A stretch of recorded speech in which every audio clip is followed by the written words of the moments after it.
በመድረግፍ ኑሮ ቢመራቸው ከበግ በቃላይ ሙሴ የጠራኸው የዘመናት ንጉሥ እግዚአብሔር ሆይ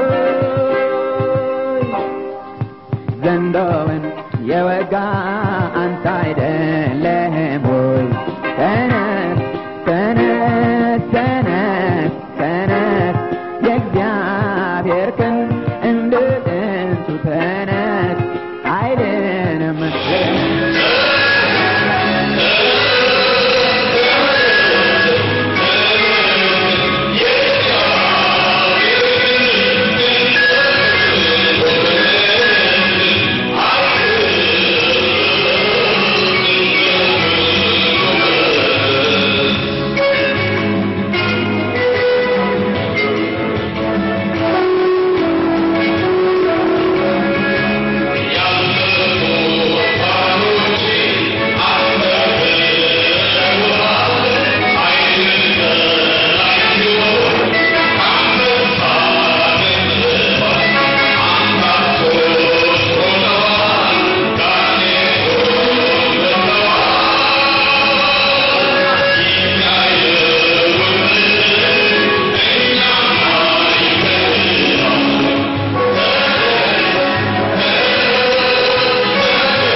ተነስ ተነስ ተነስ ተነስ የእግዚአብሔር ክንድ እንደ ጥንቱ ተነስ ኃይልንም ልበስ እንደ ጥንቱ ተነስ ተነስ ተነስ ተነስ ተነስ የእግዚአብሔር ክንድ እንደ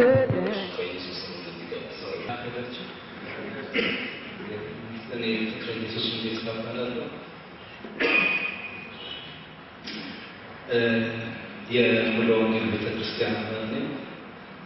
አሁን የምሰራው በኢትዮጵያ ወንጌላዊ ቤተክርስቲያን ህብረት የኮሚኒኬሽን አስነሶር ክፍል ነው። እዛ ክፍል አስተባብራለሁ። ይህን ወረቀት ለማቅረብ እጣውን ቆብኝ እንጂ እናንተ ሁላችሁ ማቅረብ እንደምትችለው ነበር። የመጀመሪያ ዲግሪን ከአዲስ አበባ ዩኒቨርሲቲ በስነ ጽሁፍና ቋንቋ ወሰድኩት። ከዚያም በኋላ በዴቨሎፕመንታል ኮሚኒኬሽን ከአሩሻ ታንዛኒያ ሰርቲፊኬት አገኘሁ።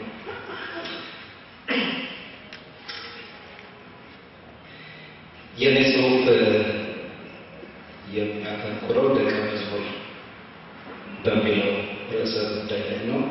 እኔ ደቀ መዝሙር ወይምስ ደቂቀ መዝሙር የሚል ርዕስ ነው የሰጠሁት።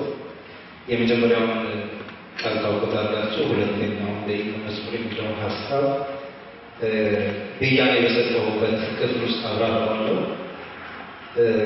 ከዚያ በፊት ግን ይህን ጽሁፍ ስጠቀም የተጠቀምኩበት ማጣቀሻዎች አሉ። አንዱን አልጠቀስኩትም፣ የጸሐፊ ስም ስላላገኘሁ ነው። ግን አሁንም አላገኘም፣ እንደገና ቀርቧል። እንደተካተተ አድርጋችሁ ልትቆጥሩ እፈልጋለሁ። ደቀ መዝሙርነት በኢትዮጵያ ቤተክርስቲያናት እድሎችና ተግዳሮቶች ለኢትዮጵያ ብሔራዊ ወንጌል ስርጭት ጉባኤ የቀረበ ነው።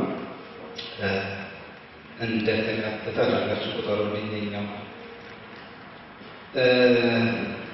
የኔ ጽሁፍ 6 አበይት 9 ንዑሳን 14 ደቂቃ ርዕሳት አሉት። መጀመሪያ እንደ መግቢያ በር የሰጠሁት አለ። አንዳንድ ሀሳቦችን የበየኑበት ቦታ አለ። ለምሳሌ ደቂቀ መዝሙር ምንድን ነው የሚለውን ሀሳብ ያለው እንደ መነሻ ያነሳኋቸው ነገሮች አሉ። የአበው ፈለግ ያልኳቸው አሉ። በዘመነ ሐዋርያት፣ በዘመነ ሰማዕታት፣ በዘመነ ነፃነት፣ በቀደምቱ እና በዘመነ አብርሆት ደቀ መዝሙር ምን ይመስላል የሚለው ሰፊ ስፍራ የሰጠሁት የትውልዳችን ገጽታ የሚለው ነው። ይህን በሶስት ክፍል ከፈልኩት። ምን አልኩት? ቅድመ አብዮት፣ ዘመነ አብዮት፣ ድህረ አብዮት አልኩ። ለምን እንደዚህ ከፈልከው ያሉ ሰዎች አሉ። እኔ ለቅርጽ እንዲመቸኝ ያደረኩት። ከዛ በተረፈ ምንም አይነት ይዘታዊ፣ ፖለቲካዊ፣ ኢኮኖሚያዊ፣ ማህበራዊ ብሎም ደቀ መዝሙራዊ አብዮት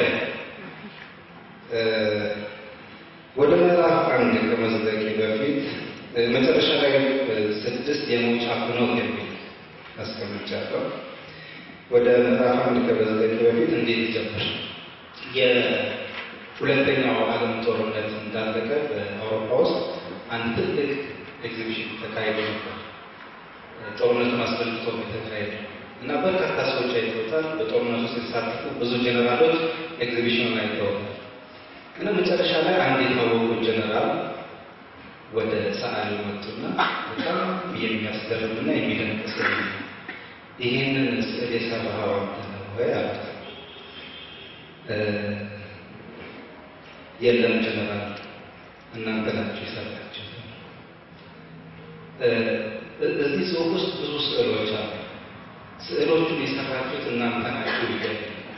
እኔም ሰርቻለሁ፣ እናንተም ሰርታችኋል፣ ሌሎችም ሰዎች ሰርተዋል። ይህን ስዕል እያንዳንዳችን የተሰጠንን ድንጋይ የተሰጠንን ጡብ በተገቢ ቦታ አላስቀምጥንም። ስለዚህ ግድግዳችን ሸንኮር ነው፣ ጣራችን ተነድሏል፣ አንዳንዴ ዝናብ ይመታናል፣ አንዳንድ ጊዜ ደግሞ ቆሩም አለ። ስለዚህ አንዳችን በአንዳችን ላይ ድንጋይ አንስተን የመወርወር የሞራልም የህሊና ቅስነት ምዕራፍ 1 የመግቢያው